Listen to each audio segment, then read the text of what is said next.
Liz, it's a pleasure to sit across from you. Coach, friend, confidant. Listen, I want to talk to you about Raymonda, and I want to start off by the most obvious sort of topic of Raymonda, which is the music.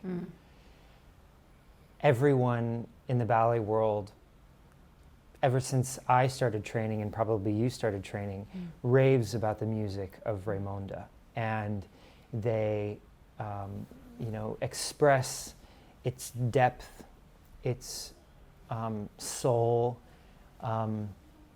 Tell me your relationship with the music of Raymonda, and how the history of the music has informed how you have approached a ballet like Raymonda.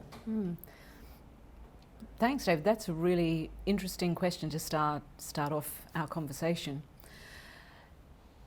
You're absolutely right that ever since it was premiered, and it was an incredible premiere for Petipa.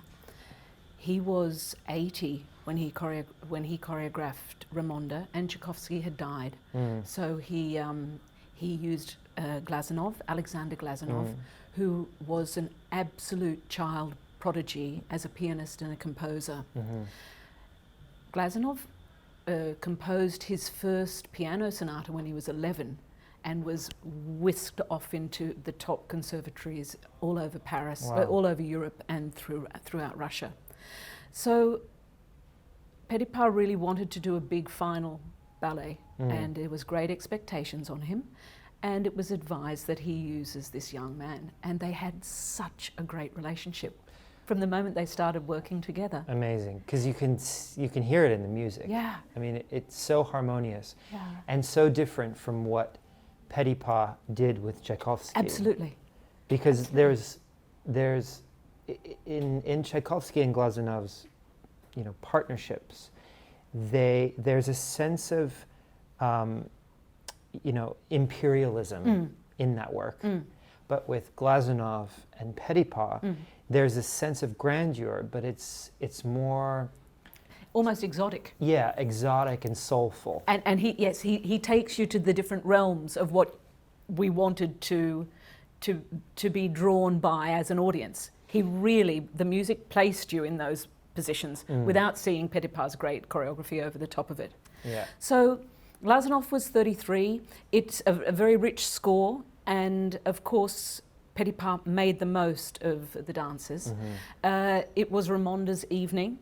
She had her in that moment in time. She only had 5 solos, but great big pas de deux with solos in the middle of them. It is Raymonda's evening, isn't it? It is. And really not to is. cut you off, but I just feel like the greatest variation for a ballerina is for Raymonda. The clap. Yes. It's amazing, no? Yeah, absolutely.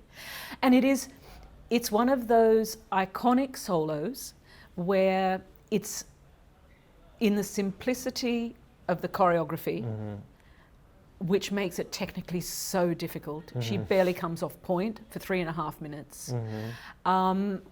And it's a very gentle, melodic solo, but there's so much nuance. There's so much that she has to say with very little except her upper body, her expression, and her exquisite, it's really strength, inner strength of her legs and her feet. Yeah. So yeah, it's really, it's a wonderful ballet for us to present as this counterpoint program.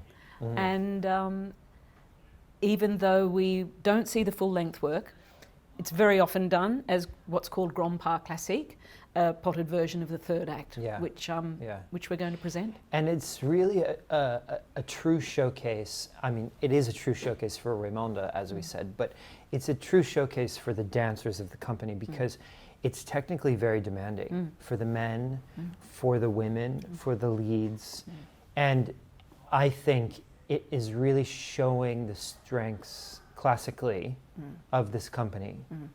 Then on the other hand, as you said, in counterpoint, there's William Forsythe's Artifact, which shows, the stark modernity, the attack, the evolution of classical ballet. But in Raymonda, it's really about this sense of strong technique, True classicism. but then rooted in a sense of formality, regality, and exoticism, as you said, with the music. It's so true. I mean, what we'll present, we'll start with 8 couples, and they're all, no question, soloist level or above. And what is striking, and it's not often that it happens with these full-length ballets, is that the soloist couples, the 8 couples start, and they start with a beautiful entrance for each set of them. And then Raymonda and Jean de Brienne come in, and the 8 couples and Raymonda and Jean de Brienne dance the same, exactly the same things through that adage. So there's 9 couples doing very difficult classical ballet, classical partnering through all of that repertoire together. And then we break off to a tough little solo, a wonderful pas de quatre for the men, a beautiful trio for the ladies, and then Raymonda and Jean de Brienne's solo. Then a wham bam, thank you ma'am, coda. It's really wonderful in this true imperial style. What's interesting about the adagio is usually it's just the principal couple. And so they can kind of phrase things and do things how they want. And if something, you know, is messed up, they cover it well. But they have, you know, couples behind them doing the exact same steps. So I have found that at times when I danced Raymonda, it's hard for the principals to get in line, do the right arms. Secrets are out now. Yeah, exactly. But that's the beauty of it, is because there's you know, the corps de ballet and the principal couples doing the same exact stuff in total unison. It's really powerful.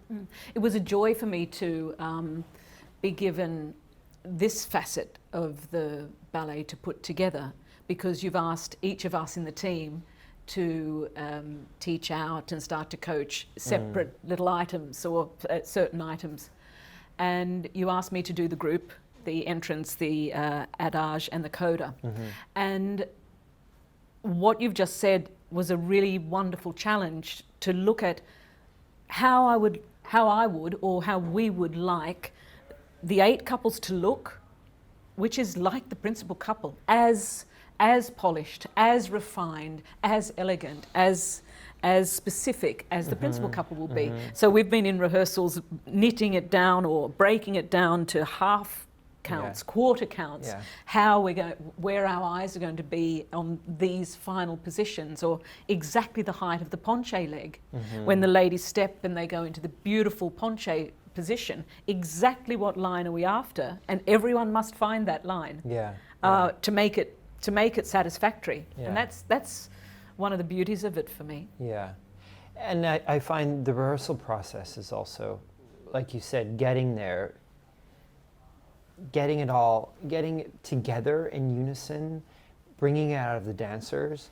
I find that as a director, that's one of the most rewarding processes. I love getting things on stage and performing it for the audience, but being in the studio and really getting to work, getting your hands dirty in the work and ironing out those details is so rewarding.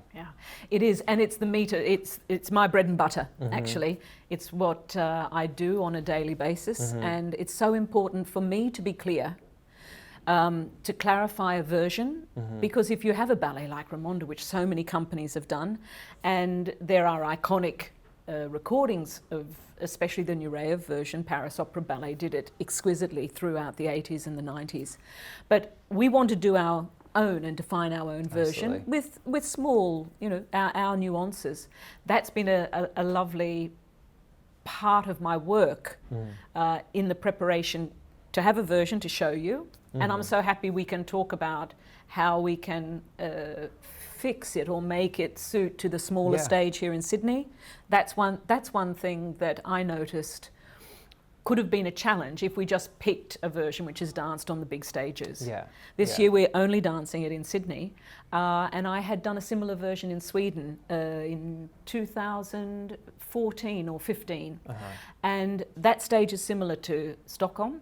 Stockholm is similar to Sydney, and we were able to make some really nice adjustments, which we're using here. So it still looks like they've got plenty of room to dance, tall dancers being able to be expansive in a relatively small space. So the curtain comes down, applause, hopefully. What is the audience, you know, it goes into an interval before Artifact. What is the audience experience after Raymonda? What are they taking away? They're taking away, wow, this company dances true imperial classical ballet so well. I would love to have a vox pop of which part they liked the best, because there's so many pieces. The little girl's solo, if it's done really well, is fantastic. The gentlemen have their part of quatre where they do their double tours one after the other, after the other. And of course, everyone can judge that, whether that's the best part for them or not.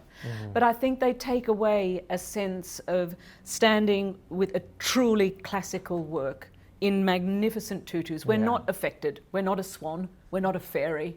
We are beautiful ballerinas and danseurs nobles, beautifully performing this great work together. Yeah, great, great. Great chatting with you. Can't wait until Raymonda gets on stage. Me neither.